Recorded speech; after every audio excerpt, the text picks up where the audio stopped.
Good evening. ಹೆಣ್ಣಿಗೆ ಹೆಣ್ಣೇ ಶತ್ರು ಅನ್ನೋದು ಬಹಳ ಹಳೆಯ ಕಾಲದ ಮಾತಾಯ್ತಲ್ಲ. ಯಾವಾಗಲೂ ಹೆಣ್ಮಕ್ಳ ಬಗ್ಗೆನೇ ಮತ್ಸರ ಇವೆಲ್ಲ ಇರ್ತಿದ್ದು ಹಿಂದೆಲ್ಲ. ಆದರೆ ಕಾಲ ಅದು ಹೆಂಗೆ ಉಲ್ಟಾ ಪಲ್ಟಾ ಆಗಿದೆ ಇವಾಗಂದರೆ, ಹೆಣ್ಮಕ್ಳಂತೂ ಇದ್ದದ್ದೇ, ಈಗಲೂ ಶತ್ರುಗಳೇ ಇದ್ದಾರೆ ಅವರು ಕೂಡ. ಬಟ್ ಅವ್ರ ಜೊತೆ ಈಗ ಗಂಡಸರೇ ಹೆಣ್ಣಿನ ಶತ್ರು ಅನ್ನೋ ಹಂಗೆ ಆಗ್ಬಿಟ್ಟಿದೆ ಈಗ, ಅಯೋಮಯ ಕಾಲ. ಹಿಂದೆಲ್ಲ ಹೆಣ್ಮಕ್ಳು ರಕ್ಷಣೆಗೋಸ್ಕರ ಧಾವಿಸಿ ಬರ್ತಾ ಇರೋರು ಗಂಡಸರು. ಅದು ಯಾವುದೇ ರೂಪದಲ್ಲಿರ್ಬೋದು, ತಂದೆ, ಅಣ್ಣ, ತಮ್ಮ, ಮಗ, ಸ್ನೇಹಿತ, ಆಜು ಬಾಜು, ಕಾಕ, ಮಾಮ, ಮುತ್ಯ ಅಂದ್ಕೊಂಡು ಎಲ್ಲ ಬಂಧುತ್ವಗಳನ್ನು ಕಟ್ಕೊಂಡು ಹೆಣ್ಮಕ್ಳ ರಕ್ಷಣೆಗೋಸ್ಕರ ಎಲ್ಲರೂ ಧಾವಿಸಿ ಬರ್ತಾಯಿದ್ರು. ಒಂದು ಹೆಣ್ಣಿನ ಕಣ್ಣಲ್ಲಿ ನೀರನ್ನು ನೋಡಿದವರು ಯಾರೂ ಅದನ್ನು ಒರೆಸದೆ ಸಂತೈಸದೆ ಹೋಗ್ತಾ ಇರಲಿಲ್ಲ. ಇತ್ತು ಕಾಲ ಅದು ಯಾರದೇ ಮನೆಯ ಹೆಣ್ಮಗಳಾಗಿರಬಹುದು. ಅವಳ ಅಳಲು, ಸಂತಾಪ, ಸಂಕಟ, ಕಣ್ಣೀರು, ನೋವು, ನಿರಾಸೆಗಳು ಪ್ರತಿಯೊಬ್ಬ ಗಂಡಸಿನ ಸಂತೈಸುವ ಒಂದು ಕರ್ತವ್ಯ ಆಗಿತ್ತು, ಜವಾಬ್ದಾರಿಯಾಗಿತ್ತು ಸಮಾಜದೊಳಗೆ.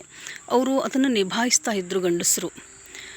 ಇವ್ರ ಮನೆ ಹೆಣ್ಮಗಳು ಹಾಗೇನೂ ಇರಲಿಲ್ಲ. ಹೆಣ್ಣಂದರೆ ಜಗನ್ಮಾತೆ, ಹೆಣ್ಣಂದರೆ ದೇವರು, ಹೆಣ್ಣಂದರೆ ದೇವತೆ, ಹೆಣ್ಣಂದರೆ ಆಕೆ ಅಬಲೆ, ಅವಳಿಗೆ ನಮ್ಮ ಆಸರೆ ಬೇಕು ಅಂತ ತಿಳ್ಕೊಂಡಂಥ ಪುರುಷ ಸಮಾಜ ಇವತ್ತು ಅದೇ ಹೆಣ್ಣನ್ನು ತುಳಿದು ಅವಳ ಕಣ್ಣೀರಿಗೆ ಅವನೇ ಕಾರಣ ಆಗ್ತಾ ಇರೋದೊಂದು ಬಹಳ ದುರಂತದ ವಿಪರೀತಕ್ಕಿಟ್ಟುಕೊಂಡಂಥ ಸಂಗತಿ ಇವತ್ತು. ಯಾವ್ಯಾವ ರೂಪದೊಳಗೆ ಬಂದು ಅವಳನ್ನು ಹುರಿದು ಮುಕ್ತಾ ಇದ್ದಾವೆ ಗಂಡು ಪ್ರಪಂಚ ಇವತ್ತಂದರೆ, ಆಕೆಗೆ ಬದುಕೋವಂಥ ಒಂದು ತಾಕತ್ತಿಲ್ಲ, ಆತ್ಮಶಕ್ತಿ ಇಲ್ಲ, ಬಲ ಇಲ್ಲ, ಕುಗ್ಗಿಸಿಬಿಟ್ಟಾರೆ ನೋಡ್ರಿ ಅವಳನ್ನು. ಎಲ್ಲಿ ಹೋದರೂ ಕೂಡ ಹೆಣ್ಣಿನ ಶೋಷಣೆ, ದೌರ್ಜನ್ಯ, ಅತ್ಯಾಚಾರ ನಿತ್ಯ ಬೆಳಗಾದರೆ ಬರೀ ಇವೇ ಸುದ್ದಿ ಕೇಳಿ ಕೇಳಿ ಕೇಳಿ ಕೇಳಿ ಕೇಳಿ ವಿಷ ಆಗಿಬಿಟ್ಟಿದೆ ನೋಡ್ರಿ. ಹೆಣ್ಣಿನ ಬದುಕು ವಿಷ ಆಗಿಬಿಟ್ಟಿದೆ ಇವತ್ತು. ಯಾವುದೇ ಒಬ್ಬ ಗಂಡಸು ನಿಸ್ವಾರ್ಥದಿಂದ, ನಿರ್ಮಲ ಪ್ರೇಮದಿಂದ, ನಿರ್ಮಲ ಹೃದಯದಿಂದ ಹೆಣ್ಣಿಗೆ ಸಹಾಯ ಮಾಡೋಕ್ಕೆ ಮುಂದೆ ಬರ್ತಾ ಇಲ್ಲ ಇವತ್ತು ಪ್ರಸ್ತುತ ಸನ್ನಿವೇಶದೊಳಗೆ.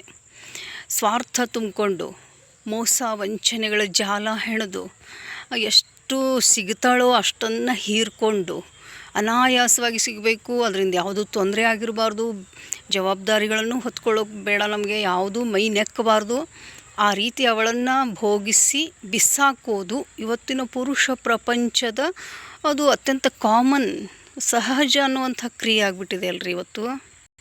ಏನೆಲ್ಲ ಮುಂಡ ಮೋಚ್ಕೊಂಡು ಅವಳನ್ನು ಕಸದಂತೆ ಬಿಸಾಕಿ ಏನೂ ಆಗೇ ಇಲ್ಲ ಅನ್ನೋ ಹಂಗೆ ಬಿಂದಾಸಾಗಿ ಇರೋ ಗಂಡಸರಿಗೆ ಪಾಪ ಪುಣ್ಯಗಳ ಪ್ರಜ್ಞೆ ಕಾಡ್ತಾನೆ ಇಲ್ವಲ್ಲ ಇವತ್ತು. ನಾವೇನು ಮಾಡೀವಿ? ಈ ರೀತಿಯಾದಂಥ ಭಂಡ ಗಂಡಸರ ಜಾಲದೊಳಗೆ ಸಿಕ್ಕೊಂಡು ಬಿದ್ದು ನರಳಾಡೋ ಹೆಣ್ಣುಗಳಿಗೆ ಇವತ್ತು ಕೊರತೆ. ಪ್ರತಿಯೊಂದು ಕ್ಷೇತ್ರದೊಳಗೆ ಏನೋ ಉದ್ಯೋಗಕ್ಕೋಸ್ಕರ ಹೊರಗೆ ಹೋಗ್ತಾಳಲ್ಲ ಹೆಣ್ಣು, ಅಲ್ಲಿ ಪ್ರತಿ 3 ಹೆಣ್ಮಕ್ಳಲ್ಲಿ 2 ಹೆಣ್ಮಕ್ಳು ಇಂತಹ ದೌರ್ಜನ್ಯಕ್ಕೆ ಒಳಗಾಗೇ ಆಗ್ತಾರೆ ಅಂಥೇಳಿ ಒಂದು ಸಮಿತಿ. ಈ ಶೋಷಣೆಯ ಜಾಲದಿಂದ ಮುಕ್ತಳಾಗಬೇಕು, ದೌರ್ಜನ್ಯದಿಂದ ಹೊರಗೆ ಬರಬೇಕು, ಆಕೆಯೂ ಸ್ವತಂತ್ರಳಾಗಿ ಸಂತೋಷವಾಗಿ ಬದುಕಬೇಕು ಅಂತಲೇ ಶಿಕ್ಷಣ ಅವರಿಗೆ ತೆರ್ಕೊಂಡಿರೋದು ಮುಕ್ತವಾಗಿ. ಆದರೆ ಅದೇ ಶಿಕ್ಷಣ ಪಡೆದಂತಹ ಮಹಿಳೆಗೇ ಇವತ್ತು ಈ ಪರಿಯಲ್ಲಿ ಪುರುಷ ಸಮಾಜ ಕಾಡ್ತಾ ಇರೋದು.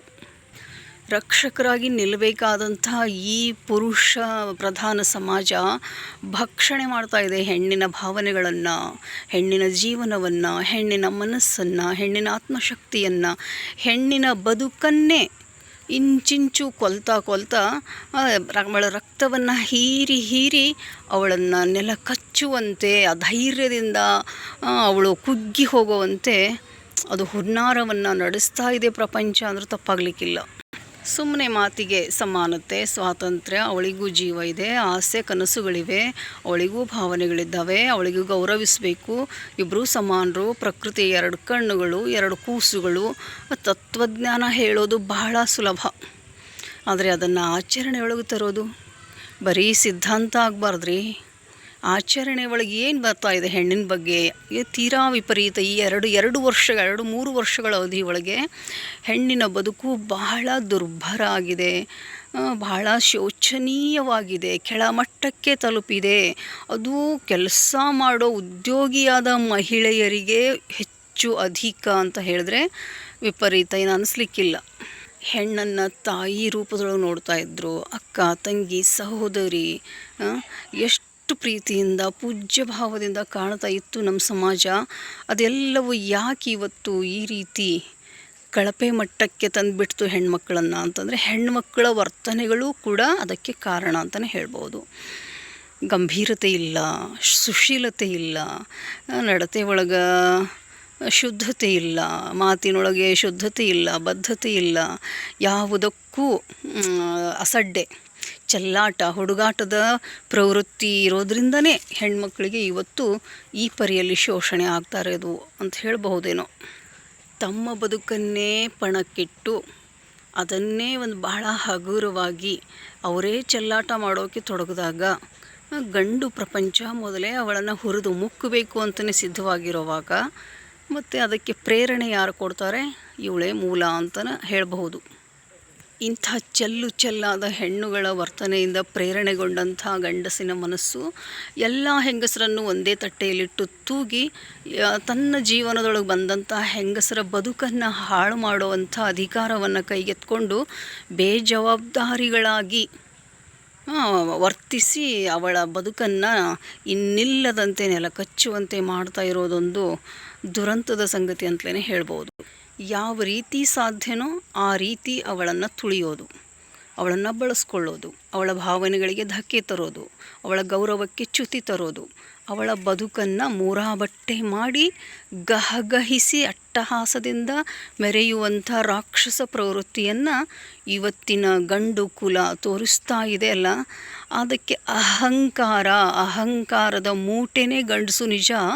ಆದರೆ ಅಹಂಕಾರ ಅತಿಯಾದರೆ ಏನು ಅಧಪ್ಪತನ ಆಗ್ತದೆ ಅನ್ನೋದನ್ನೂ ಮರೆತು ಈ ರೀತಿ ವರ್ತನೆ ಮಾಡಿದ್ರೆ, ಹೆಣ್ಣು ಕುಲಕ್ಕೆ ಉಳಿಗಾಲ ಇಲ್ಲದಂತೆ ವರ್ತನೆ ಮಾಡಿದ್ರೆ ಮತ್ತು ಹೆಣ್ಣೆ ಇಲ್ಲದ ಸೃಷ್ಟಿ ಹೆಂಗ್ರಿ ಚಲನೆ? ಮನೆಗಳು ಹೆಂಗೆ ನಡೀತವೆ ಹೆಣ್ಣೆ ಇಲ್ಲದೇನೆ? ಇನ್ನು ಗಂಡಿಲ್ಲದೆ ನಡಿಬಹುದೇನೋ ಒಂದು ವೇಳೆ ಮನೆಗಳು, ಹೇಳ್ತಾ ಇದ್ದೀನಿ ನಾನು, ಸೃಷ್ಟಿ ನಡೆಯೋದಿಲ್ಲ. ಆದರೆ ಹೆಣ್ಮಗಳೇ ಇಲ್ಲದೆ ಮನೆ ಸ್ಮಶಾನ ಇದ್ದಂಗೆ ಅದು. ಅಂಥ ಮನೆ ದೀಪವಾದಂಥ ಉಭಯ ಕುಲದೀಪಗಳು ಅಂತ ಕರೆದು ಅವಳು ಇಬ್ಬರೂ ಕಡೆ, ಆ ಕಡೆನೂ ಕಣ್ಣೀರು ಈ ಕಡೆನೂ ಕಣ್ಣೀರು, ಎಲ್ಲಿಯೂ ಅವಳಿಗೆ ನೆಮ್ಮದಿ, ಶಾಂತಿ, ಸಮಾಧಾನವೇ ಇಲ್ಲದಂತೆ ಮಾಡಿದ್ರೆ, ಮತ್ತು ಹೆಣ್ಣು ಕುಲ ನಾಶವಾಗದೆ, ಭ್ರೂಣ ಹತ್ಯೆಗಳು ಹೆಚ್ಚಾಗದೆ ಏನಾದೀತು? ಮತ್ತು ಪಾಪ ಭೂಮಿ ಮೇಲೆ ಹುಟ್ಟಿ ಒಂದಿಷ್ಟು ಸಂತೋಷ ಇಲ್ಲ, ಆಮೋದ ಪ್ರಮೋದ ಏನೂ ಇಲ್ಲದೇನೆ ಸುಮ್ಮನೆ ಕಣ್ಣೀರಲ್ಲಿ ಸಂಕಟ ಪಡ್ತಾ ದಿನ ಕಳೆಯೋದ್ರ ಬದಲಿ ಏನೋ ಮಾಡ್ಕೊಂಡು ಸತ್ತೋಗ್ತಾಳಲ್ಲ, ಅದು ಎಷ್ಟೋ ಮೇಲು ಅಂತ ಅಂದರೆ ತಪ್ಪೇನಾಗಲಿಕ್ಕಿಲ್ಲ. ಹೆಣ್ಣು ಉಳಿದ್ರೇ ಪ್ರಪಂಚ ಉಳಿಯೋದು. ಎರಡೂ ಕಣ್ಣುಗಳು ಉಳಿದ್ರೇ, ಒಂದು ಕಣ್ಣು ಕಳ್ಕೊಂಡ್ರೆ ಏನಾಗಲಿಕ್ಕಿಲ್ಲ. ಬಟ್ ಹೆಣ್ಣು ಅನ್ನೋವಂಥದ್ದು ಬಹಳ ಶ್ರೇಷ್ಠವಾದ ಕಣ್ಣಾದ್ದರಿಂದ ಅವಳನ್ನು ಉಳಿಸ್ಕೊಳ್ಳೋತ್ತ ಎಲ್ಲರೂ ಕಾಳಜಿಯನ್ನು ತೋರಿಸಲೇಬೇಕಾಗಿದೆ.